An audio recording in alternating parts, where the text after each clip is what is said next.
Bíblias em Gênesis, no capítulo 39.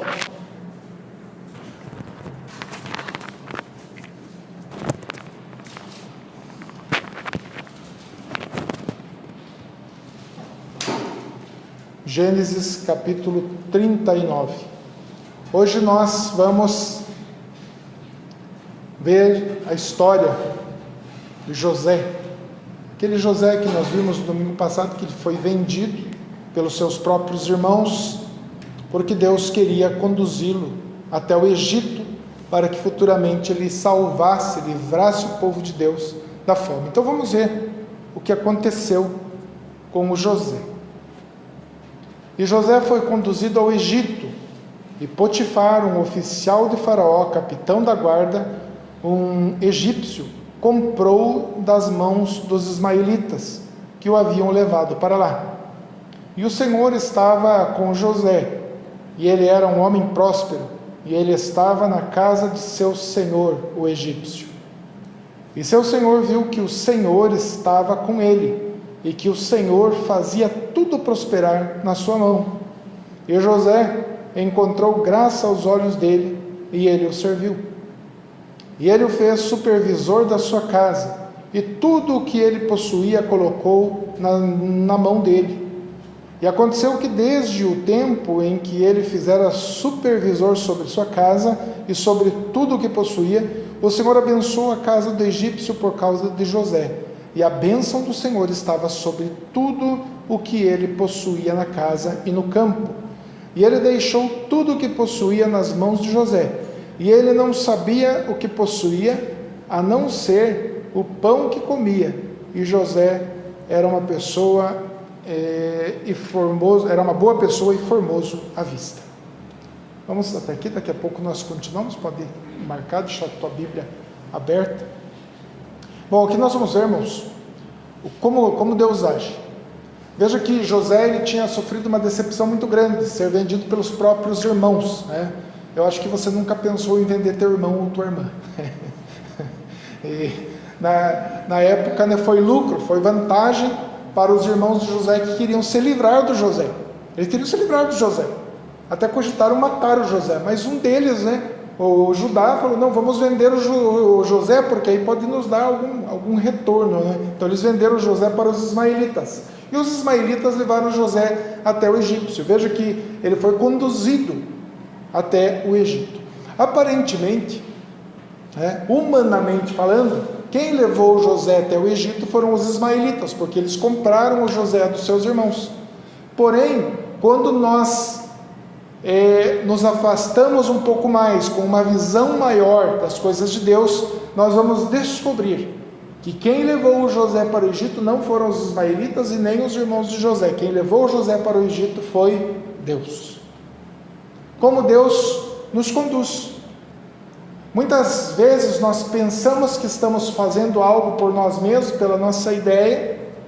Muitas vezes nós acreditamos que vencemos alguma batalha com a força das nossas mãos, porém quando nós paramos um pouco para observar melhor, nós vamos descobrir que foi Deus que nos conduziu a algum lugar, ou foi Deus que conduziu cada um de nós a uma vitória, e até mesmo as provações. Você lembra que eu li no início? O Senhor prova o justo, porém ao perverso e àquele que ama a violência odeia a sua alma. Então Deus prova o justo. E nós vamos ver nessa passagem que o José foi provado. Nós vamos ver aqui que Deus estava com ele, e nós vamos ver que o José foi até preso. Tá? Então vamos à sequência, né? Então nós vimos nesse texto que tudo que o José fazia prosperava. Porque qual era a causa disso? Eu vi uma frase do John Piper, pastor dos Estados Unidos, e ele diz o seguinte: na nossa vida nós vamos estudar, nós vamos trabalhar, nós vamos produzir, nós vamos viver, mas no final da nossa vida nós vamos olhar para tudo que nós obtivemos e vamos dizer: tudo foi Deus que me deu, foi Deus quem fez. E nós vemos isso claramente na Bíblia, Deus soberano conduzindo todas as coisas. Então logo no versículo 2, o Senhor estava com José, e ele era um homem próspero. Se estivesse escrito aqui, José era um homem próspero, José batalhou muito, José era um homem inteligente, José fazia a coisa acontecer, nós entenderíamos que o José era o causador dessa prosperidade. Porém, está escrito claramente, e o Senhor estava com José. Então, o autor de Gênesis, quem escreveu Gênesis, o Moisés, ele quis dizer o seguinte: José era próspero, era sábio, era inteligente, porque o Senhor estava com ele. Agora eu pergunto para vocês, nesse texto está escrito que Deus vai prosperar cada um de nós? Nesse texto está escrito que Deus vai fazer de cada um de nós gerente da empresa, ou um trabalhador especial, ganhando dinheiro? Não. Esse texto está dizendo que Deus fez isso com José. Deus tinha um propósito aqui na vida do José. Mas ao mesmo tempo, eu posso dizer, esse texto também não está dizendo que Deus não vai dar riquezas financeiras para ninguém. Porque Deus abençoa financeiramente aquele que Ele quer abençoar, né? Eu espero que seja você. Então Deus, Ele é dono de tudo, Ele distribui para quem quer. E aqui nós vemos claramente na vida do José um dom que no Novo Testamento vai ser chamado dom de governo. Pode ver, tudo que o José fazia prosperava porque ele sabia administrar, ele sabia fazer as coisas, Deus dava sabedoria para ele. Então ele foi tão próspero e tão sábio que o Potifar, que era aqui o capitão da guarda do rei do Egito, promoveu o José. O José passou a ser o governante, ele governava toda a casa do Potifar. E o Potifar deixou tudo nas mãos dele, todos os bens do Potifar era o José que estava administrando. Inclusive tem uma figura de linguagem aqui, né? O Potifar só sabia que era dele só o pão ali, o café que ele via na frente dele. O restante, ele estava tão confiante no José que ele nem se preocupava. Ele não estava preocupado mais com os seus bens, porque ele viu que estava sendo bem administrado e ele prosperou. Então ele viu claramente que o Senhor do José, que o Deus de José, fez com que o José prosperasse. Esse é o primeiro ponto. Então, a causa da prosperidade de José era Deus. E se nós temos alguma coisa, se nós temos alguma sabedoria, se nós temos fé em Deus, se nós temos algum bem material, nós devemos sempre dar graças a Deus, sabendo que veio do Senhor. Vem do Senhor essas coisas. Então, a causa da sabedoria de José era Deus, a causa da prosperidade de José era Deus, a causa desse dom de governo era Deus. Nós, irmãos, o que vamos dizer? Se nós olhamos à nossa volta e vemos tantas pessoas, tanta gente, e nós vemos riqueza e nós vemos pobreza, e nós vemos pessoas de todo tipo, pessoas mais sábias e menos sábias, pessoas mais inteligentes e menos inteligentes. Então nós temos que entender que soberanamente Deus capacita aquele que Ele quer capacitar. E dentro da igreja, isso acontece também. Deus dá um dom para um, Deus dá um dom para outro, e nós já sabemos isso porque o apóstolo Paulo escreveu, em 1 Coríntios, no capítulo 12, Deus fala sobre isso. Então José aqui estava agora dando sequência ao plano de Deus. E nós sabemos daqueles sonhos que o José teve, que ele ia governar sobre os seus irmãos, sobre a sua família, sobre o seu povo, e isso causou aquele ódio nos irmãos dele. Mas nós vemos aqui que Deus já estava conduzindo José para esse caminho. Então, o Senhor, Ele mostra que Ele executa a sua vontade em nossa vida. Na vida dos cristãos e na vida dos ímpios, tudo está debaixo da autoridade do Senhor. Efésios, no capítulo 1, e versículo 1 está escrito assim: Paulo, apóstolo de Jesus Cristo, pela vontade de Deus. Veja que o Paulo recebeu o apostolado, não porque ele resolveu, porque ele quis, porque ele era bom, porque ele era um bom pregador, não, nada disso. Ele está dizendo, pela vontade de Deus. Ele está exaltando aqui a vontade de Deus, que é o querer de Deus. No versículo 3, bendito seja o Deus e Pai de nosso Senhor Jesus Cristo, o qual nos abençoou com todas as bênçãos espirituais dos lugares celestiais em Cristo. Ele está dizendo para a igreja de Éfeso: bendito seja Deus que nos abençoou. Deus quis nos abençoar, Ele nos abençoou com todas as bênçãos espirituais. Que bênçãos espirituais são essas? O fato de nós crermos no Senhor, o fato de nós sermos salvos pela graça, tudo isso é dom de Deus, vem das mãos de Deus para nós. E no versículo 11 de Efésios capítulo 1, ele diz assim: em quem também obtemos herança, havendo sido predestinados conforme o propósito daquele que faz todas as coisas segundo o conselho da sua vontade. Então Deus faz todas as coisas segundo o conselho da sua vontade, não segundo o nosso conselho.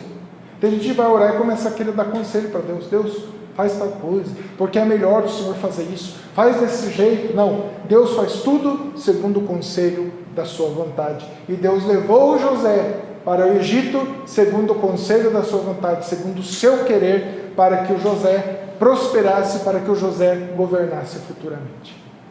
Até aqui estava tudo bem. Até esse momento, do versículo 1 até o versículo 6, bênçãos. O José governando bem, o José fazendo aquilo que era reto diante dos olhos de Deus e exaltando o nome do Senhor.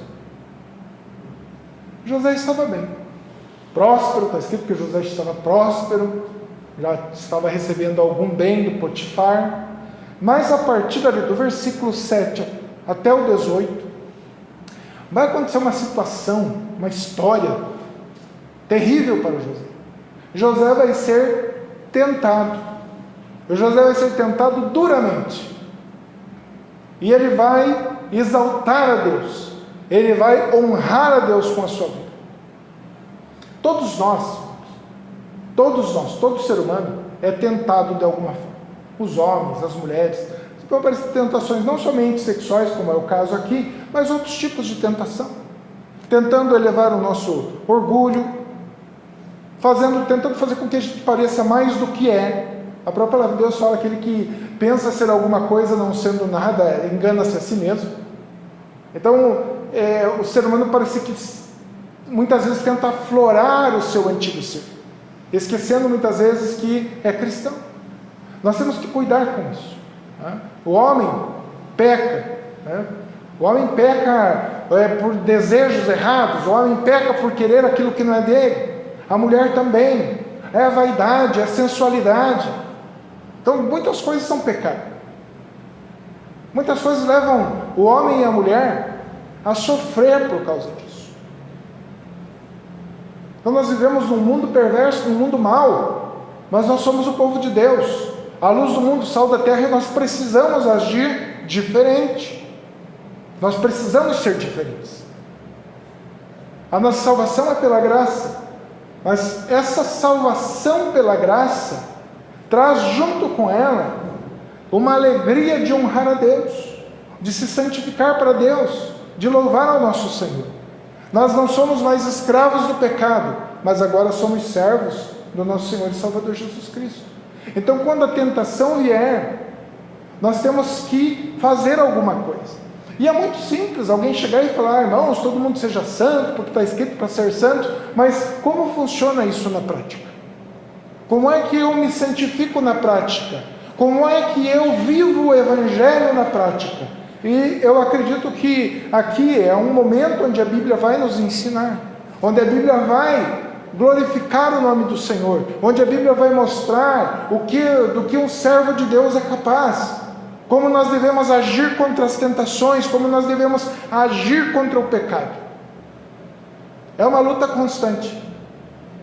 Nós ainda estamos com um corpo que não é glorificado, um corpo perecível, sujeito ainda ao pecado. Um dia nós receberemos um corpo glorificado, transformado, que não mais será sujeito ao pecado.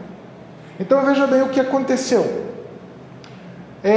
No versículo 6 ainda está escrito: José era uma boa pessoa e formoso à vista. Então José era bonito.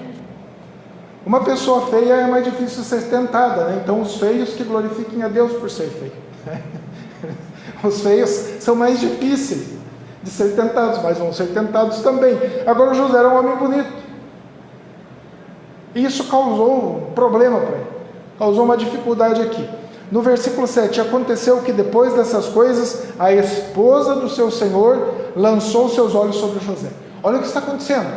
A esposa do Potifar, que promoveu o José, que deu para o José toda a casa para o José governar, deu todos os bens dele na mão do José, agora a esposa desse homem, ela tem o olhar para o José.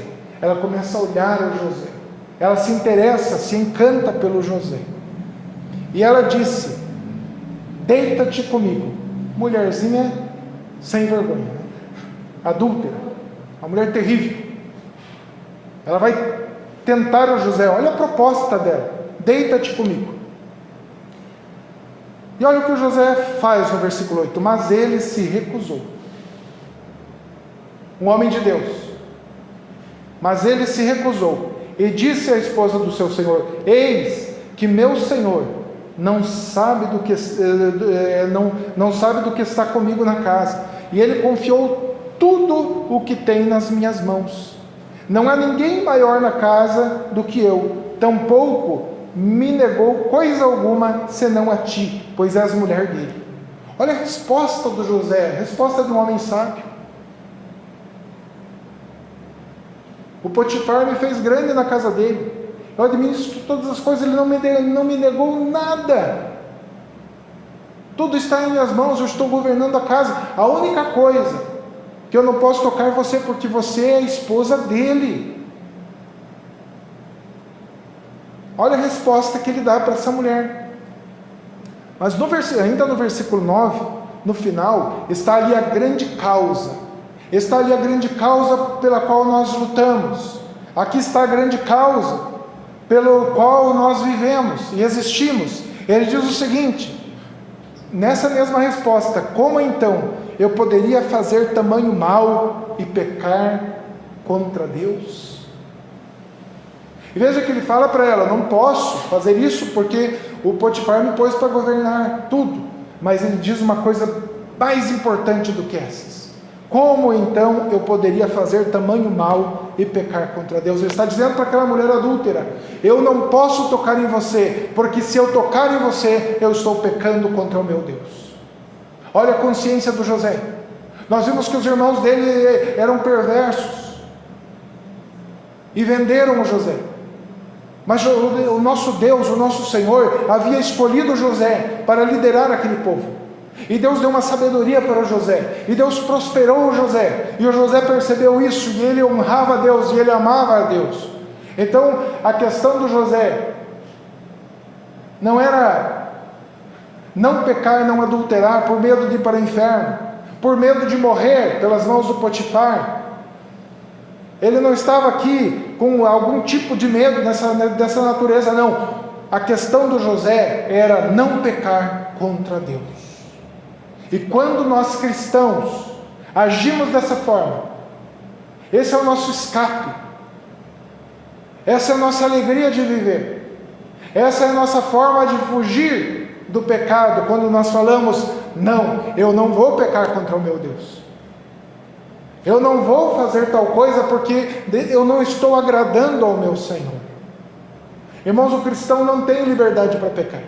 O cristão não tem liberdade para cometer injustiças, ele não tem. Ser salvo pela graça significa ser justo no Senhor. Ser salvo pela graça significa lutar contra o pecado. O José que sabia que Deus havia o escolhido. O José sabia que Deus era com ele. Ele sabia que a fonte de riqueza, a causa da sua riqueza era o Senhor. Então agora aquela mulher quer se entregar para o José, e ele diz não. E quando nós, como cristãos, falamos não para o pecado, a nossa alma se alegra, nós ficamos felizes, porque nós vencemos a batalha. Veja o que Jesus fez no seu ministério. O que Jesus fazia, ele falava: estou aqui para a glória de Deus. O meu alimento é fazer a vontade de Deus. Jesus viveu para o Senhor, viveu para Deus, ele foi obediente a Deus. E nós, como cristãos, Às vezes esquecemos disso. E vem a vaidade, vem o orgulho, vem tantas coisas.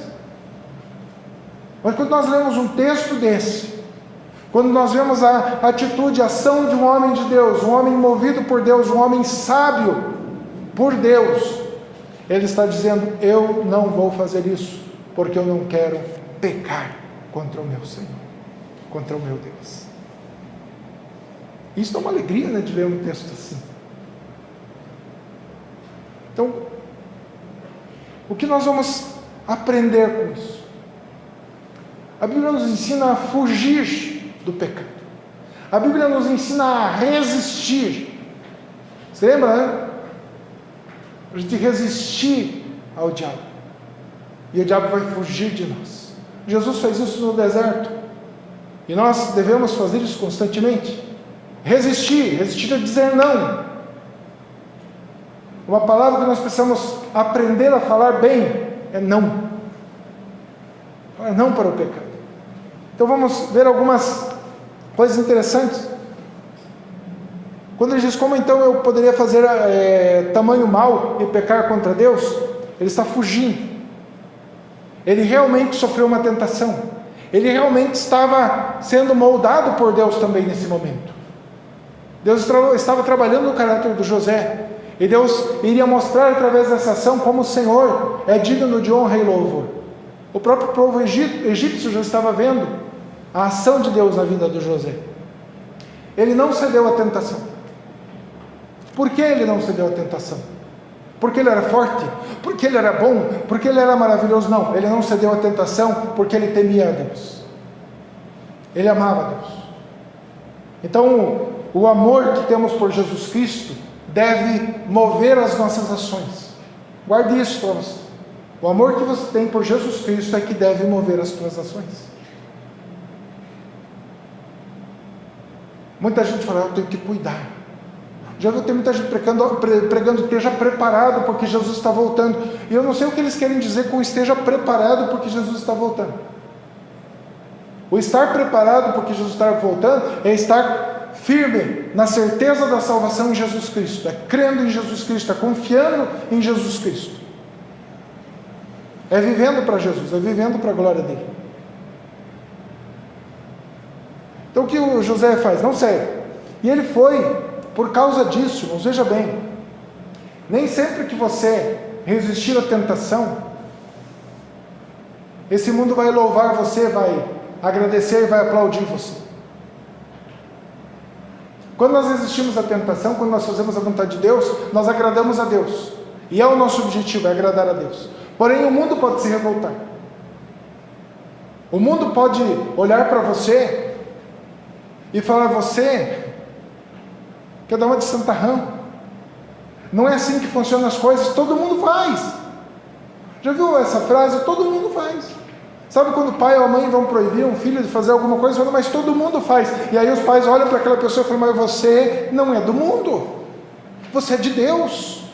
E nós não somos do mundo, nós somos de Deus. Nós não precisamos parecer com o mundo, nós precisamos ser separados para honrar ao Senhor. Então, José, o que aconteceu com ele?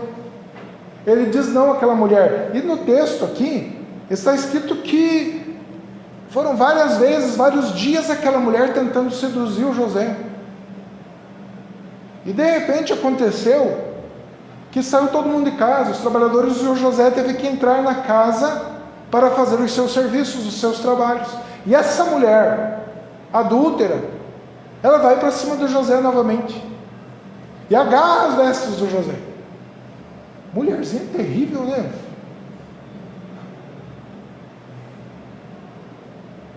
E o José, o que ele faz? Pernas para que te quero. Não era louco? Ele amava a Deus. Ele foge. Ele corre do pecado. E olha o que essa mulher faz. Essa mulher se levanta diabolicamente contra o José. Ela, segurando as vestes de José, ela faz um escândalo e fala: olha, ele tentou se deitar comigo, ele me atacou aqui, socorro e tal. E eles vão lá socorrer aquela mulher. Quando Potifar chega, a mulher está ainda com as vestes do José, ela mostra, olha, esse homem tentou me desonrar, e ela fala, ele trouxe para cá um hebreu para nos escarnecer. Ela tenta jogar não só o Potifar contra José, mas ela tenta jogar os egípcios contra os hebreus, contra aquele povo de Deus, usando a figura de José. E o que o Potifar faz? Ele se enche de raiva, né? Então vamos ver aqui as vantagens também. Por que nós devemos honrar a Deus? Mesmo no sofrimento, mesmo nas dificuldades. 1 Pedro 3,14. Está escrito assim, 1 Pedro 3,14. Mas se sofrerdes por amor da justiça, felizes sois vós, e não temais o terror deles, nem fiqueis perturbados. Pedro estava falando para a igreja que seria perseguida. Se sofrerdes por amor da justiça, José sofreu por amor a Deus. Sofreu. Ele iria ser caluniado por amor a Deus. Ele foge do pecado por amor a Deus. Então, felizes sois vós.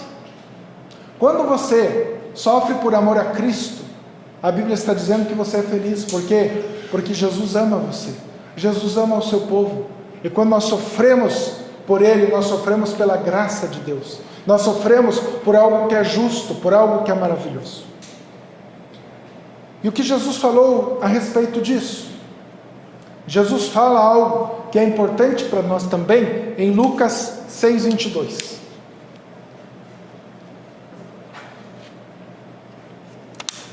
Lucas 6:22. Abençoados sereis quando os homens vos odiarem. Que homens são esses? Os homens do mundo, o homem que não é cristão. Então, abençoados sereis quando os homens vos odiarem, e quando eles vos separarem da sua companhia, e vos insultarem, e rejeitarem o vosso nome como mau, por causa do Filho do Homem. Jesus está dizendo que os cristãos seriam bem-aventurados quando fossem rejeitados pela sociedade. Jesus está dizendo que nós seríamos bem-aventurados quando eles não quisessem mais cada um de nós no meio deles. Então, irmãos, nós não temos que agradar as pessoas do mundo, nós temos que agradar a Deus. Por mais que nós sejamos rejeitados, escorraçados, zombados, nós devemos nos alegrar. Jesus está dizendo, abençoados sereis por causa disso. Então ele está dizendo, fujam disso, fujam desse mundo, não aceitem as coisas desse mundo. José foi bem-aventurado. Se José falhasse,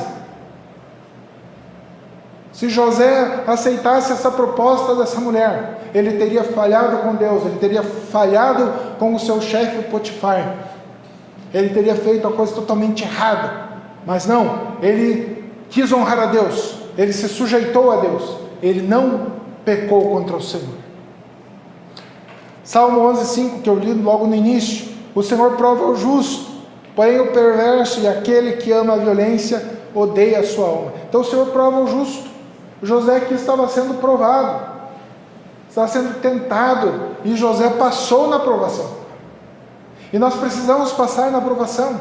Quando vem um momento difícil, quando vem as tentações, quando vem as perturbações contra a igreja do Senhor, nós como igreja precisamos resistir firmes no Senhor. Resistimos. Se a gente começa a ceder ao pecado, começa uma coisinha pequena, aquilo vai crescendo, e daqui a pouco nós estamos no fundo do poço. Homens de Deus sofreram pela palavra de Deus. O profeta Jeremias foi lançado no calabouço porque ele falava para o rei e toda a nação de Israel se arrepender. Os apóstolos foram açoitados, humilhados por causa do Evangelho. O Evangelho ele nos traz a graça, a alegria no coração, porque nós sabemos que reinaremos com Deus, estaremos no reinado de Cristo. O Senhor estará reinando sobre nós, um reinado perfeito, um governo perfeito. Hoje está todo mundo discutindo política, né? Não sei quanto tempo, política. né? Nós não teremos um governo perfeito, porque nós não temos pessoas perfeitas, porque nós temos homens imperfeitos em todos os lugares, e a Bíblia fala que todo homem pecou, mas nós teremos um governo perfeito, quando Jesus Cristo voltar e estabelecer o seu reino no novo céu e nova terra. É o que nós esperamos. Eu não sei você, mas eu não espero nada da política aqui dos homens. Não. Isso aí não vai resolver o nosso problema, tá? Então o que acontece? Nós somos chamados a servir a Deus, nós somos chamados a anunciar o Evangelho, a pregar a palavra do Senhor, e somos provados por causa disso. Os homens de Deus foram provados. Tiago 5,11: eis que temos por felizes os que sofrem. É interessante, a Bíblia vai ao contrário da nossa ideia, né? Nós deveríamos ter por felizes, né? Aqueles que estão lá, tudo bem, estão prosperando, estão cheios de coisas. Não. Tiago está dizendo: eis que temos por felizes os que sofrem. Ouvistes sobre a paciência de Jó, e vistes o fim que o Senhor lhe deu, porque o Senhor é muito compassivo e de eterna misericórdia. O Tiago lembra do Jó, que sofreu tanto, perdeu os bens, perdeu a família, perdeu tanta coisa, e ele faz os cristãos lembrar que no final da história de Jó, Deus o abençoou. Ele está dizendo para nós cristãos: essa vida é passageira, vocês podem sofrer, podem ser provados, vocês podem ser duramente provados, e olha que nós não somos. Nenhum de nós aqui pode chorar, o Senhor está me provando, eu estou sofrendo tanto. Não, nós estamos bem. Você pode falar: pastor, mas ninguém conhece a minha vida. O fato de você estar sentado aqui numa cadeira, neste lugar, ouvindo a palavra de Deus, é porque você está numa situação muito confortável. Homens de Deus foram para a cadeia por causa do Evangelho. Homens de Deus foram decapitados por causa do Evangelho. Homens de Deus morreram queimados nas fogueiras em praça pública por causa do Evangelho. E eles iam felizes, adorando ao Senhor. E hoje nós, qualquer coisinha, né? Hoje o povo está muito cheio das sensibilidades, né? Qualquer coisinha já está chorando: Deus não me ajuda, falaram que Deus ia fazer isso. Irmãos, Deus não tem obrigação de fazer nada na nossa vida, Ele faz o que Ele quiser, segundo o seu propósito. Então o Tiago fala: felizes são os que sofrem por causa da palavra de Deus, por causa do Evangelho.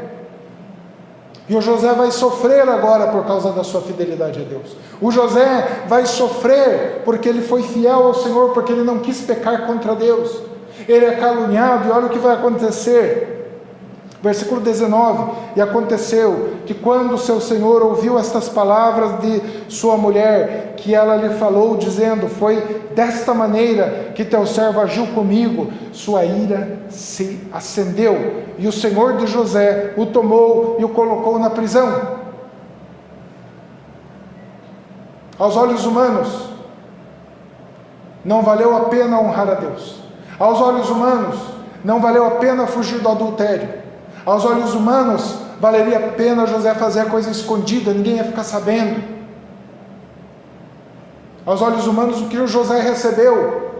O que é que o José recebeu por ser fiel a Deus? Cadeia, ele foi para a prisão. E aos olhos humanos, o que é que Jesus recebeu por ser fiel a Deus e amar o seu povo? Jesus recebeu a morte na cruz. E os apóstolos, o que receberam por ser fiéis à pregação da palavra? Morte, sofrimento.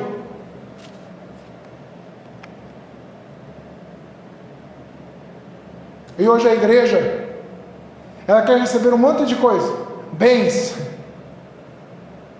palavras que satisfazem o ego, palavras que elogiam o povo, mas o Evangelho não é assim. A Bíblia nos condena, a Bíblia nos chama de pecadores, a Bíblia nos manda nos arrependermos dos nossos pecados. E o que é que nós ganhamos com isso? O mundo nos odeia por causa disso. Pessoas vão odiar você por causa disso. Nós estamos sendo cristãos, adorando a Deus, para que o mundo olhe para nós e fale: que maravilhosos que eles são. Nós estamos adorando a Deus, porque Deus é digno de ser adorado. E o nosso coração pede isso, porque o Espírito Santo habita no meio da sua igreja e nos leva à adoração. Não que nós não tenhamos algo de bom nessa vida, se o Senhor quiser nos dar, Ele dá, pela sua graça. Deus dá até para o ímpio. Imagina para o seu povo, Deus dá. Deus nos dá o trabalho, Deus nos dá o pão de cada dia. Jesus falou, nem andem ansiosos por causa dessas coisas, Deus iria suprir as nossas necessidades. Mas não espere elogios desse mundo, não espere aplausos desse mundo. O José honrou a Deus e foi preso por causa disso. Agora é interessante, aí na sequência, Potifar colocou na prisão, em um lugar onde estavam presos os prisioneiros do rei. Presta muita atenção aqui nessa. Colocou na prisão onde estavam presos quem? Os prisioneiros do rei. O rei do Egito. Tinha gente ali que era prisioneiro do rei. Não prisioneiro do Potifar, que era um oficial do rei. Tinha presos ali, mandados à prisão por causa do rei. E qual era o plano de Deus? Fazer de José, não o governante somente da casa de Potifar, mas fazer de José o governador do Egito, para que nas mãos de José estivessem todos os cereais, toda a produtividade daquela nação. E agora José está preso, talvez sem compreender. Com toda certeza ele se entristeceu quando foi para a cadeia, mas ele vai ver depois que Deus pôs ele em contato com pessoas que conheciam o rei, e que futuramente essas pessoas iriam dizer para o rei, lá na cadeia, tem um homem preso, mas aquele homem é de Deus, ele interpreta sonho, ele sabe das coisas, ele tem sabedoria. Por isso que José estava ali, presos com os prisioneiros do rei, está escrito nesse versículo. Veja o plano de Deus, vejam como Deus é perfeito. Deus resolveu fazer assim. O nome do Senhor é engrandecido dessa forma. E olha o que vai acontecer na prisão. Mas o Senhor estava com José. Na prisão o Senhor estava com José. Nos momentos difíceis da tua vida, Deus está com você. Nos momentos de tristeza, Deus está com você. No momento de dificuldade, Deus não abandona seu povo.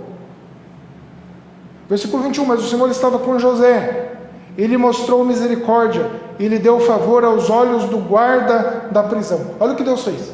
Deus pôs nesse homem José, Deus pôs uma unção, uma sabedoria, um dom de governo. Onde José estava, José prosperava.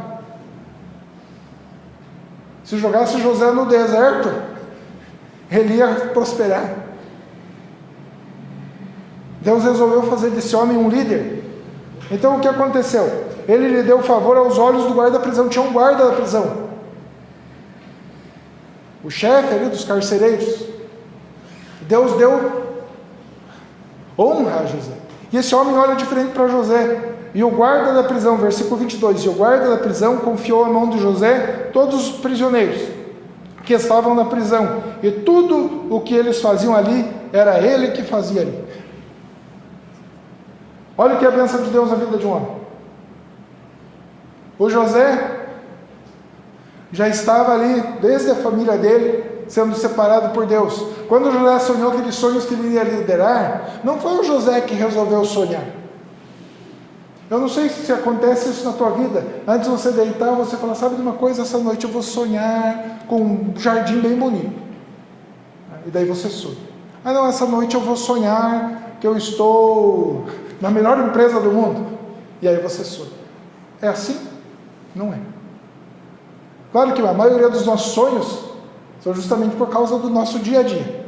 Mas esses sonhos que o José teve, que iria governar, eram sonhos que Deus havia dado para ele. Então José, quando foi na casa do Potifar, ele assume a responsabilidade daquela casa, ele governa a casa. Agora José é preso, e o José começa a governar a cadeia. Veja o que é o dom de governo. Ele se tornou chefe dos presidiários. Tudo que os presidiários faziam, era o José, ele que mandava, ele que dominava, era ele que resolvia as coisas ali dentro do presídio. E isso porque o chefe da prisão confiou a ele essa tarefa. Quando Deus abençoa uma vida, quando Deus age na vida de uma pessoa dando sabedoria, ninguém toma isso dessa pessoa. E 23, o guarda da prisão não cuidava de nada que estava sob a mão dele, porque o Senhor estava com ele, e aquilo que ele fazia, o Senhor fazia prosperar. Tudo que ele fazia, o Senhor fazia prosperar. Então, até a prisão. O que nós descobrimos com isso? O que nós vamos aprender com isso? Hoje nós, como cristãos, como servos de Deus, nós somos chamados com um propósito também. Deus chamou José com o propósito de governar, de pôr nas mãos de José o Egito, para que o povo de Deus não passasse fome, não morresse de fome. E nós? Por que será que Deus nos chamou, nos tirou das trevas, nos tirou do lamaçal de pecado? Por que Deus nos tirou dali? Qual era o objetivo de Deus com a nossa vida? Nós não somos o José. Nós não temos o dom de governo. Talvez alguém tenha. Mas nós somos chamados para fazer alguma coisa. E Jesus Cristo, que nos chamou, nos escolheu, Ele nos ensina o que é para fazer. Ele disse que no mundo nós teríamos aflições. É verdade, nós temos as aflições. A palavra de Deus fala que nós seríamos provados, é para nós nos alegrarmos no momento em que fôssemos provados. Mas a mesma palavra de Deus nos ensina algo muito maravilhoso. Jesus disse: eu vou subir ao Pai e eu recebo do Pai toda a autoridade, no céu e na terra. Mateus 28, eu recebo toda a autoridade, portanto vão e preguem a palavra de Deus, batizando, vão fazer discípulos, batizando-os em nome do Pai, do Filho e do Espírito Santo. Ele nos chamou para fazer isso. Eu acredito mesmo, irmãos, que nós devemos fazer.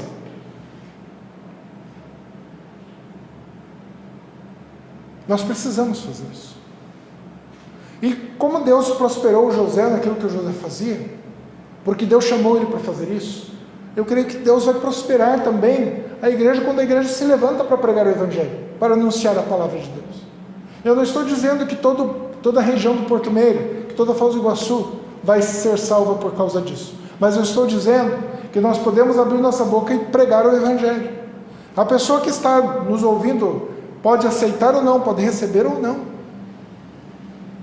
mas nós devemos fazer isso. E o Senhor vai nos dar sabedoria. O Espírito Santo de Deus, que é aquele que inspirou a palavra do Senhor, ele vai honrar a sua palavra.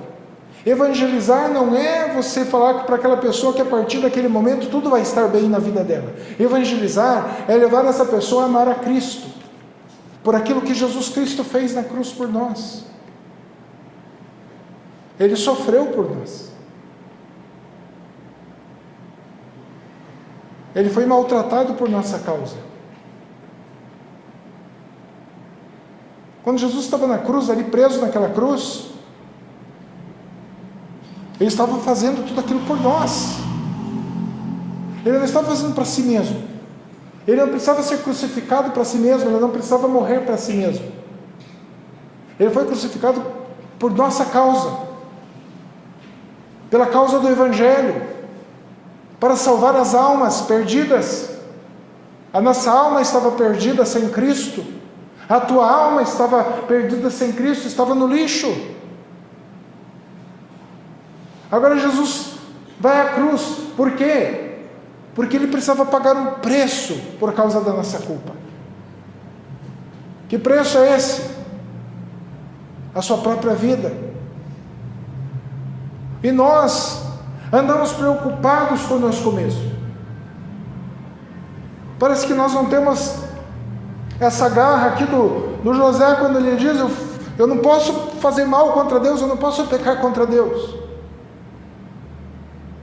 Irmãos, esse mundo está nos levando a viver cada dia para nós mesmos. Esse mundo está nos levando a viver cada dia mais para o nosso egoísmo, para as nossas coisas. E esse mundo nos torna vaidosos. Nós temos a coragem de pensar o que vão dizer de nós. Como é que vão me olhar? Como é que vão me enxergar? Se eu não fizer tal coisa, se eu fugir do pecado, se eu me separar desse mundo. Se esse mundo te dá prazer, esse mundo pecaminoso te dá prazer, então nessa hora que você está se alegrando com as coisas desse mundo, você está pecando contra Deus, desonrando a Deus. Aquilo que é pecado, aquilo que não é justo aos olhos do Senhor, deve ser deixado de lado. E hoje nós vamos levar essa lição para a nossa casa. Que o amor de Cristo deve mover as nossas ações, as nossas atitudes. O amor que nós temos por Cristo. Por isso que Paulo fala em 1 Coríntios 10:31, fazei tudo para a glória de Deus. O que deve mover as nossas ações é o amor que nós temos por Cristo. Não o medo, não as paixões desse mundo, mas o amor que nós temos por Jesus Cristo, nosso Salvador. É isso que deve mover cada ação, cada atitude nossa. Vamos ficar em pé.